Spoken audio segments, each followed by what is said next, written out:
सभी को मेरा प्रणाम। जय श्री राम। पिछले वीडियो में हमने चर्चा की थी कि ऋषियों ने सूत जी से प्रश्न किया था, भगवान के बारे में पूछा था कि देवता कौन है, भगवान कौन है, पालनकर्ता कौन है।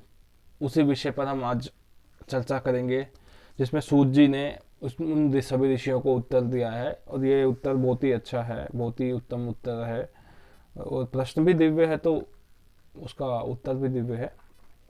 आइए इस विषय पर चर्चा करते हैं। सूत जी बोले, हे ऋषियों, मैं उस गरुड़ महापुराण का वर्णन करता हूँ जो सारभूत है और भगवान विष्णु की कथाओं से परिपूर्ण है। प्राचीन काल में इस पुराण को गरुड़ जी ने कश्यप ऋषि को सुनाया था और मैंने इसे व्यास जी से सुना था। हे ऋषियों, भगवान नारायण ही सब देवों में श्रेष्ठ देव है। सूत जी ने उत्तर दिया कि भगवान नारायण ही सब देवों में श्रेष्ठ देव हैं, वही परमात्मा है, पर ब्रह्म है। उन्हीं से इस जगत की उत्पत्ति तथा स्थिति और संहार की क्रियाएं होती हैं। वह जरा मरण से रहित हैं। वह भगवान वासुदेव अजन्मा होते हुए भी जगत की रक्षा के लिए सनत कुमार आदि अनेक रूपों में अवतार ग्रहण करते हैं। भगवान कभी जन्म नहीं लेते, वो जन्माए, लेकिन फिर भी वह हमारे लिए अवतार लेकर इस धराधाम पर आते हैं।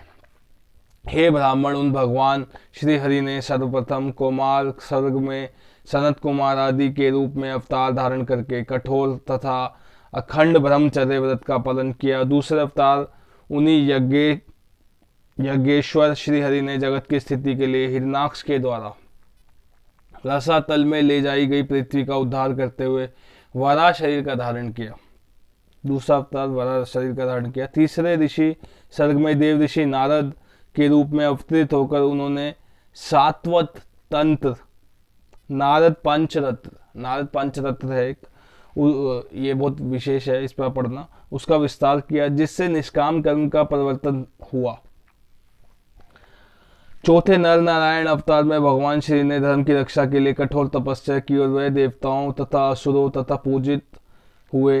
पांचवें अवतार में भगवान श्री हरि कपिल नाम से अवतरित हुए। कपिल भगवान हुए जो सिद्धों में सर्वश्रेष्ठ है, जिन्होंने काल के प्रभाव से लुप्त हो चुके सांख्य शास्त्र की शिक्षा दी है।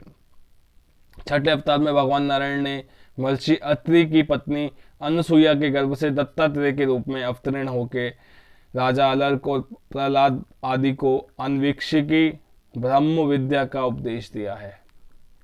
सातवें अवतार में श्री नारायण ने इंद्र आदि देवगणों के साथ यज्ञ का अनुष्ठान किया और इसे स्वयंभू मनवंतर में वे आकृति के गर्भ से रुचि प्रजापति पुत्र में यज्ञ देव नाम से अवतीर्ण हुए। आठवें अवतार में वे भगवान विष्णु नाभि एवं मेरु देवी के पुत्र में ऋषभ देव नाम से प्रादुर्भूत हुए। इस अवतार में इन्होंने नारियों के उस आदर्श मार्ग गृहस्थाश्रम का निदर्शन किया जो सभी आश्रमों द्वारा नामकृत है।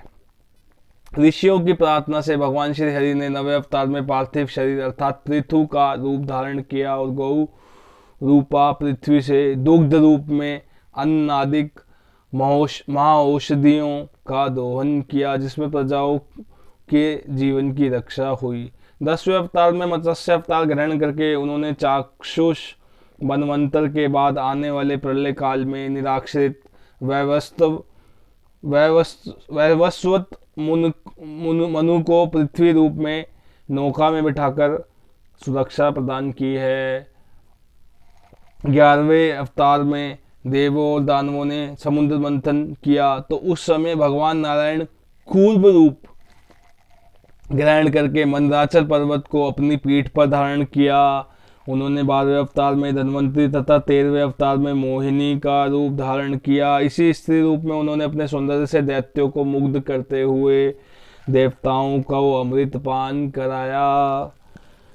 14वें अवतार में भगवान विष्णु ने नरसिंह का रूप धारण करके अपने तेज नखाग्रों से पराक्रमी दैत्यराज हिरण्यकशिपु के हृदय को उसी प्रकार विदीर्ण किया जिस प्रकार चटाई बनाने वाला व्यक्ति तिनके को चीर डालता है।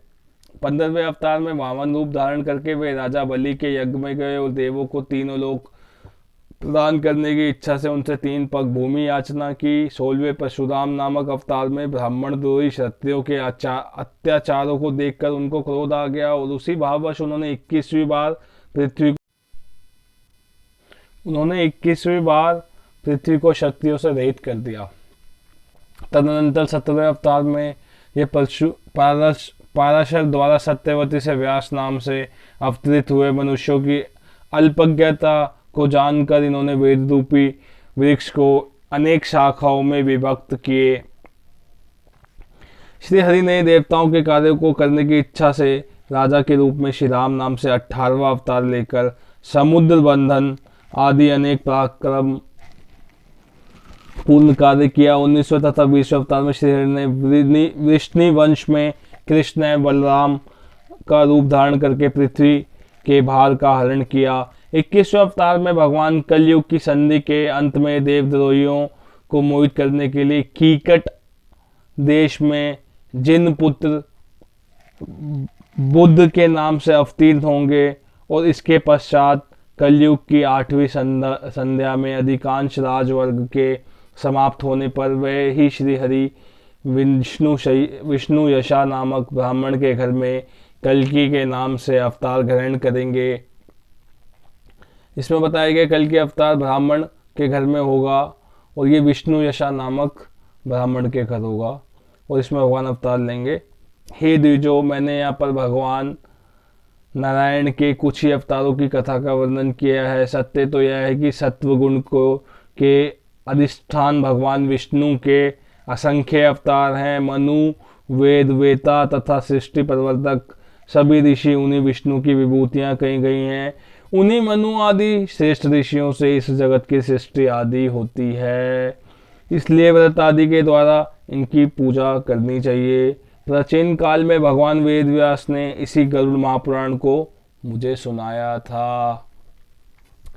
अगला विषय मेरा जरूर देखेगा। हम दूसरे अध्याय पर बात करेंगे। अध्याय 2 में आगे की चर्चाएं की जाएंगी। ऐसे मेरे साथ जुड़े रहिए। मेरे पेज को, मेरे यूट्यूब को पेज को मेरे लाइक कीजिए और मेरे को ऐसे ही समर्थन देते रहिए और अपना आशीर्वाद देते रहिए और मेरा चैनल सब्सक्राइब कीजिए और मेरे साथ ऐसे जुड़े रहिए। सभी को मेरा प्रणाम। जय श्री राम।